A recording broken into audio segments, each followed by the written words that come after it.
Buenos días, hermanos. Vamos a tener nuestro mensaje de hoy, de este domingo. Y a este mensaje le hemos puesto la condenación, hermanos. Le hemos puesto la condenación. Para esto voy a permitirme leer aquí en el Evangelio según San Juan, capítulo 3, versículo 16 al 21, que dice así la palabra de nuestro Dios. Dice: porque de tal manera amó Dios al mundo, que ha dado a su Hijo unigénito, para que todo aquel que en él cree no se pierda, mas tenga vida eterna. Porque no envió Dios a su Hijo al mundo para condenar al mundo, sino para que el mundo sea salvo por él. El que en él cree no es condenado, pero el que no cree ya ha sido condenado porque no ha creído en el nombre del unigénito Hijo de Dios. Y esa es la condenación, que la luz vino al mundo y los hombres amaron más las tinieblas que la luz, porque sus obras eran malas. Porque todo aquel que hace lo malo aborrece la luz y no viene a la luz para que sus obras no sean reprendidas. Mas el que practica la verdad viene a la luz para que sea manifiesto que sus obras son hechas en Dios. La condenación, hermanos, es solo para aquellos que de forma deliberada rehúsan creer en el Hijo de Dios. Vamos a ver, en primer lugar, este tema de la condenación. Vamos a ver el primer punto de nuestro tema y le hemos puesto así: que la condenación es la sentencia de Dios por el pecado. La condenación es la sentencia de Dios por el pecado.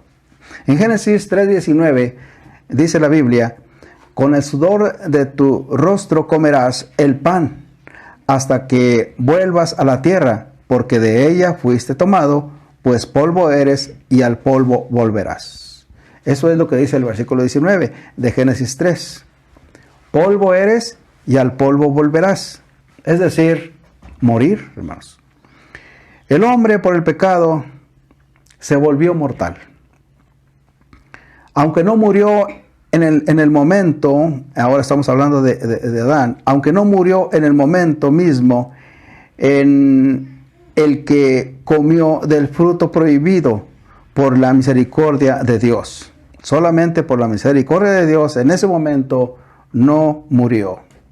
¿Sí? Pero sí fue cambiado inmediatamente y se volvió susceptible a todos los sufrimientos y a todas las desgracias de la vida, inclusive a la muerte y a las penas eternas del infierno. En Romanos 6:23 dice la palabra de nuestro Dios: porque la paga del pecado es muerte, mas la dádiva de Dios es vida eterna en Cristo Jesús, Señor nuestro. La muerte espiritual es el pago por la esclavitud de todo hombre al pecado. Y la vida eterna es un regalo gratuito que viene de Dios, ¿sí? Que Dios da a los pecadores que no lo merecen, o sea, que no merecen la vida eterna, pero reciben esta vida eterna por el simple hecho de haber creído en el Hijo de Dios, o sea, su Hijo Jesucristo. Dice la Biblia aquí en Efesios 2:8-9, texto que nosotros conocemos mucho, que dice la palabra de nuestro Dios: porque por gracia sois salvos por medio de la fe. Y esto no de vosotros, pues es don de Dios, no por obras, para que nadie se gloríe. Entonces, hermanos, la condenación es la sentencia de Dios por el pecado. Adán, hermanos, fue el primer hombre habido en la tierra. Por su desobediencia, hermanos, le vino la muerte, hermanos, espiritual, y posteriormente la muerte física. Entonces, hermanos, por esta causa, hermanos, vino la condenación a él. Pero de allí, como de allí venimos todos nosotros, ¿sí? Somos linaje de él. De allí viene toda la humanidad, de Adán y Eva. Pues entonces, hermanos, ellos fueron los primeros pecadores que hubo sobre la tierra por su desobediencia. Y vino la condenación, que dijimos que es la sentencia de Dios por el pecado. Vamos a ver un segundo punto, hermanos, de nuestro tema. Y le hemos puesto que la condenación es causada por el pecado de Adán. Casi similar a lo que vimos ahorita. Voy a leer aquí en Romanos 5:12, que dice así, hermanos, la palabra de nuestro Dios. Romanos 5:12 dice así la Biblia. Dice, por tanto, como el pecado entró en el mundo por un hombre, y por el pecado la muerte, así la muerte pasó a todos los hombres, por cuanto todos pecaron, dice aquí la Biblia. El versículo 18 dice así, así que como por la transgresión de uno vino la condenación a todos los hombres, de la misma manera, por la justicia de uno vino a todos los hombres la justificación de vida. O sea, por la justicia de uno. ¿De quién se trata? De Cristo Jesús.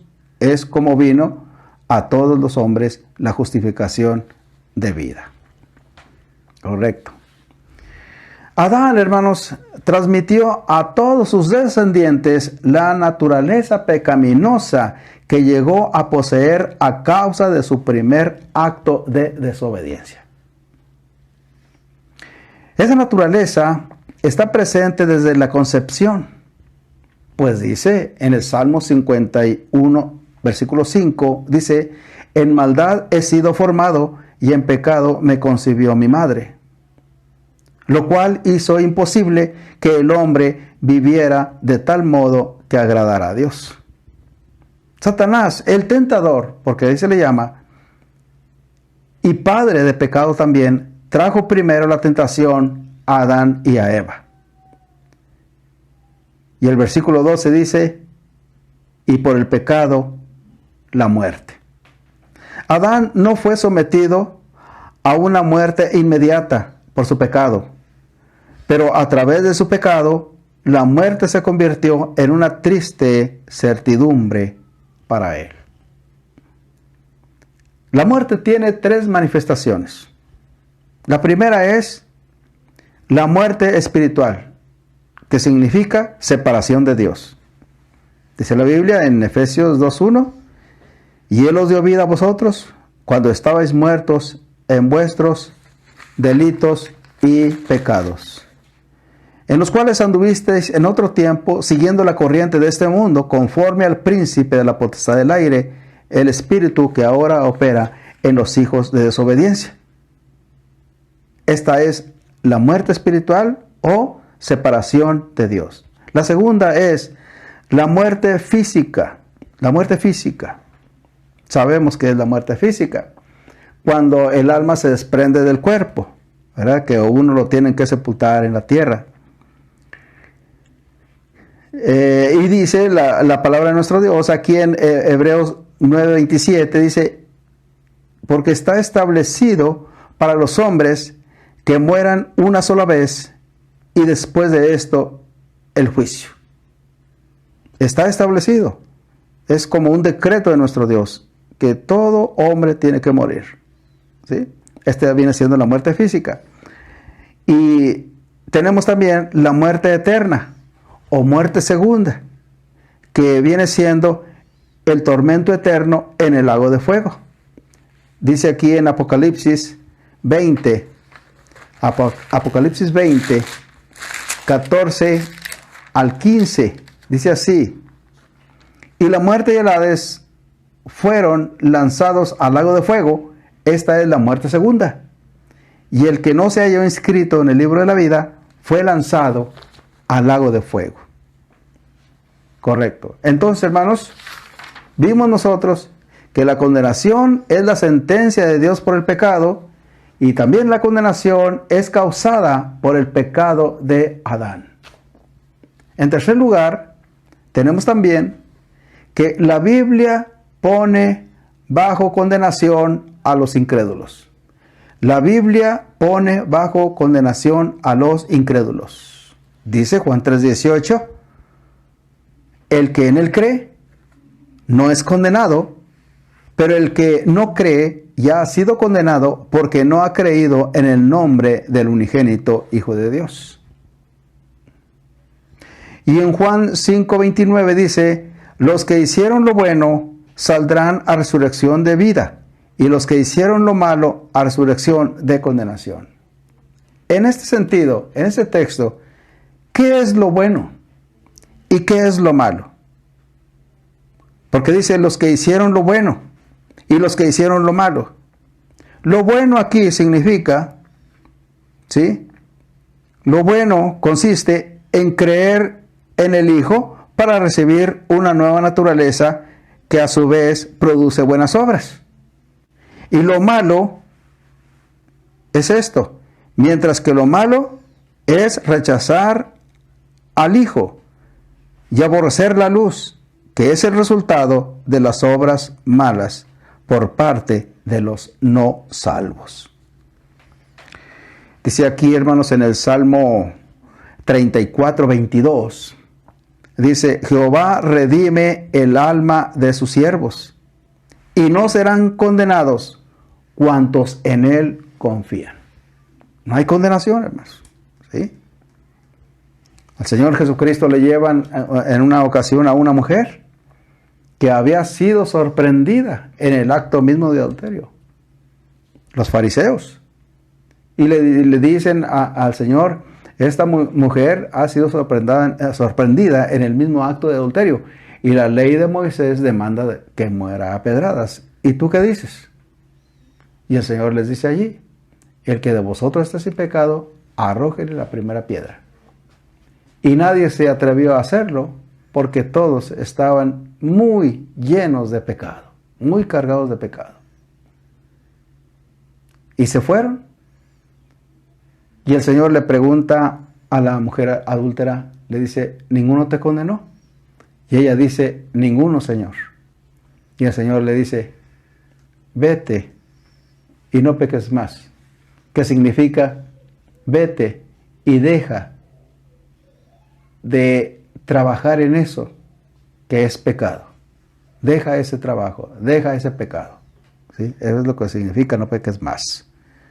Muy bien. ¿Por qué, hermanos? Porque el Hijo de Dios no vino para condenar al mundo, sino para que el mundo sea salvo por él. El que en él cree no es condenado, pero el que no cree ya ha sido condenado porque no ha creído en el nombre del unigénito Hijo de Dios. Entonces, la Biblia pone bajo condenación a los incrédulos. Por último, hermanos, tenemos que los creyentes son liberados de la condenación por Cristo Jesús. Los creyentes son liberados de la condenación por Cristo. Juan 3:18. Lo mismo de ahorita, hermanos. El que en él cree no es condenado. El que en él cree, ¿quién es él? Es Cristo, hermanos. El que en él cree no es condenado. Pero el que no cree ya ha sido condenado. En Juan 5:24 también dice la palabra de nuestro Dios, de cierto os digo, el que oye mi palabra, dice el Señor Jesucristo, y crea al que me envió, tiene vida eterna y no vendrá a condenación, mas ha pasado de muerte a vida. Las personas que reciben esa vida son identificadas como las que escuchan la palabra y creen en el Padre y en el Hijo. Son aquellos que tienen vida eterna y nunca serán condenados. En Colosenses 1:13 dice, el cual nos ha librado de la potestad de las tinieblas y trasladado al reino de su amado Hijo. En Romanos 8:1 dice, ahora pues, ninguna condenación hay para los que están en Cristo Jesús. Los que no andan conforme a la carne, sino conforme al Espíritu. Pero ninguna condenación hay para los que están en Cristo Jesús, hermanos. ¿Sí? Si estamos en Cristo, hermanos, no hay ninguna condenación para nosotros. ¿Sí? Entonces, este texto es maravilloso, hermanos, para nosotros. Ningún pecado que un creyente pueda cometer en el pasado, o en el presente, o en el futuro, puede contarse en su contra, porque el castigo pleno fue pagado por Cristo y la justicia divina fue imputada al creyente. Y ningún pecado revierte esa decisión legal y divina. En Romanos 8:33 dice la palabra de nuestro Dios: ¿quién acusará a los escogidos de Dios? ¿Sí? Nosotros, hermanos, como cristianos, somos elegidos de Dios, somos escogidos de Dios, ¿verdad? ¿Y quién acusará a los escogidos de Dios? Dios es el que justifica, hermanos. ¿Quién puede tener éxito en acusar a una persona que ha sido declarada justa delante de Dios y por Dios mismo? El versículo 34 dice: ¿quién es el que condenará? Cristo es el que murió, más aún el que también resucitó, el que además está a la diestra de Dios, el que también intercede por nosotros. ¿Sí? Condenar significa que es culpable. Significa culpable y sentenciado al castigo. Condenar significa culpable y sentenciado al castigo. ¿Sí? Hay 4 razones, hermanos, hay 4 razones por las que el creyente nunca será hallado culpable. Que viene siendo la muerte de Cristo, su resurrección, su posición exaltada y su intercesión continua por los suyos. De esta forma, hermanos, los creyentes serán librados de la condenación por Cristo Jesús. Gracias a Dios. Que Dios les bendiga. Amén.